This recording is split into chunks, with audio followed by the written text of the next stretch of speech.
Hermanas, hermanos, seguimos con esta veneración a San Juan Diego. Él se le puede ya considerar san y ponerle así, San Juan Diego desde la beatificación, pero todavía se confirma esto y se pone con más fuerza y alegría en el momento de la canonización. San Juan Diego Cuauhtlatoatzin.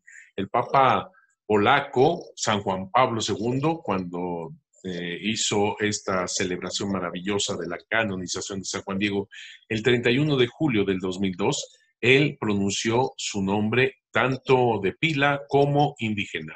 Juan Diego Cuauhtlatoatzin, así dijo.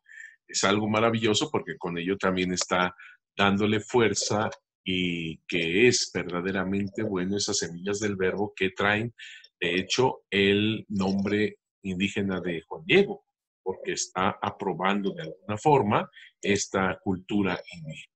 Muy bien, vamos a continuar con lo que tenemos aquí, que es realmente interesantísimo lo que vamos a ver en este momento. Se ha hablado mucho de que si Juan Diego tuvo hijos o no hijos, etcétera, etcétera. Recordemos que cuando él se encuentra con la Santísima Virgen de Guadalupe, él tendría 56 años de edad aproximadamente. Entonces, si cuando aparece la Virgen de Guadalupe, él tendría 56, cuando es la conquista de México, 10 años antes, él tendría 46. Recordemos que para los indígenas ser anciano era tener ya 52 años. 46, pues, prácticamente toda la vida cultural de Juan Diego es indígena totalmente, por supuesto, y tiene seguramente la cultura indígena bien arraigada hasta los huesos y la manera de proceder, y en eso es el matrimonio.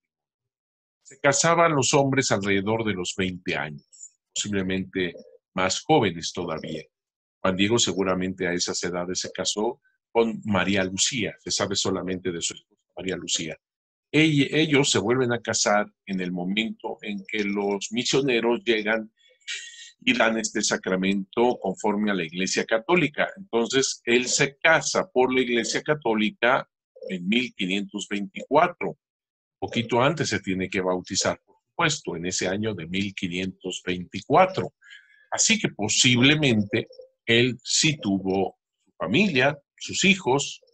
No tendría más mujeres porque más mujeres solamente lo tendrían los nobles. Juan Diego no era noble, era una persona de pueblo, un macehual. Siempre se sabe eso de los documentos históricos. Por lo tanto, tendría una sola mujer y esta sería María Lucía, que se le llama así María Lucía ya después en el mundo.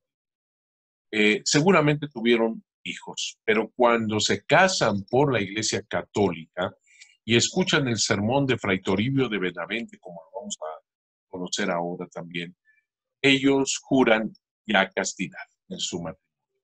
Así que después de ser católicos, después de casarse por la Iglesia Católica, ellos permanecen, digamos así, vírgenes. No quieren tener relaciones sexuales porque eso, según el sermón de Fray Toribio de Benavente Motolinia, eso le agradaba al Señor. Eso así lo cumplieron ellos.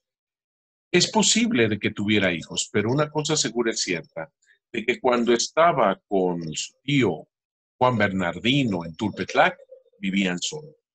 Se había muerto la esposa 2 años antes, en 1529, según constan en las fuentes históricas. Jamás se escucha de un hijo que, vuelvo a repetir, pudiera haberlo tenido en otro lugar, pero ellos en Tulpetlac vivían solos. El tío anciano y Juan Diego en el momento de la aparición de la Virgen de Guadalupe. Hasta aquí hemos llegado, porque se habla también de un cuadro, una pintura, una copia de la imagen de la Virgen de Guadalupe que tendría Juan Diego, quien heredó a su hijo Juan este cuadro, que al final se le regaló al Papa Juan Pablo II en su primera visita, ese cuadro. Después hablaremos de él.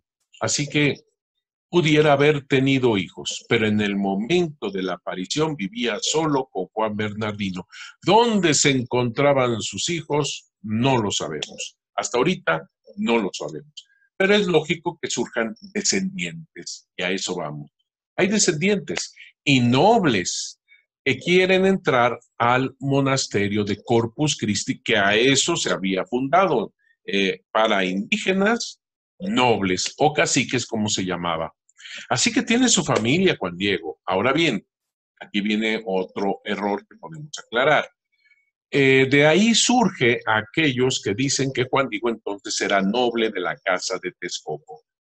Fueron de manera equivocada por un camino que no hay fuentes históricas. Al contrario, las fuentes históricas siempre hablan de él como Macehual, un hombre de pueblo, y él lo asevera tal cual. ¿Se acuerdan? En el Nican Mopogua tenemos esta narración maravillosa escrita por Antonio Valeriano entre 1545 y 1546, en donde él dice que es un Macehual, en donde él le dice a la Santísima Virgen de Guadalupe: búscate a otro, a un noble, a alguien reconocido, honrado, respetado, porque ahí donde me mandas yo no me paro.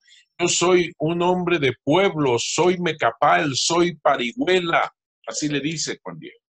Así que él claramente, y todavía se confirma cuando dice que cuando llega con el obispo, desenrolla, desenvuelve la blanca tilma para darle las flores. Solamente los más iguales usaban blanco su vestuario, es decir, el color crudo de la palma ixotl, esta agavácea con la cual hacían sus tilmas. Así que eso confirma nuevamente esto. Los nobles eran los únicos que podían decorar, dibujar, pintar, etcétera, sus vestuarios, y así lo hacían.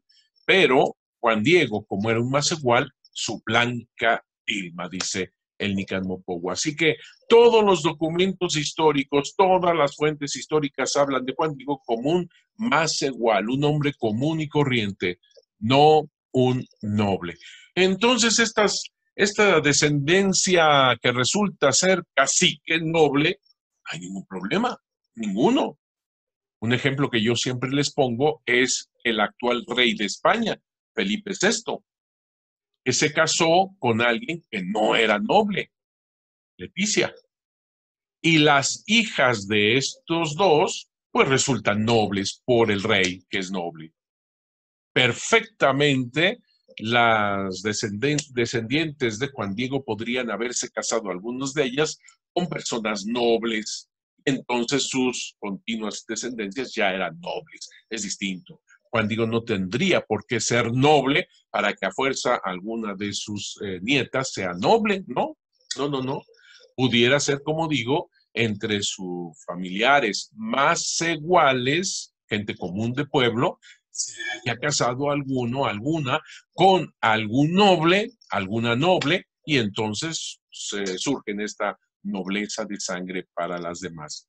Porque no son nietas inmediatas, no, sino en quinta generación, eso dicen las nietas. Entonces, en quinta generación, si esto es un documento de inicios del siglo XVIII, perfectamente cabe quinta generación en 1531, digamos, o antes incluso, que como tal podría haber tenido, vuelvo a repetir, familiares anteriores. Y esto podrían ser también sobrinas, no necesariamente de un hijo directo, sino de alguna sobrina, ¿por qué no?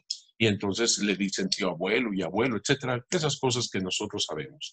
Muy bien, entonces,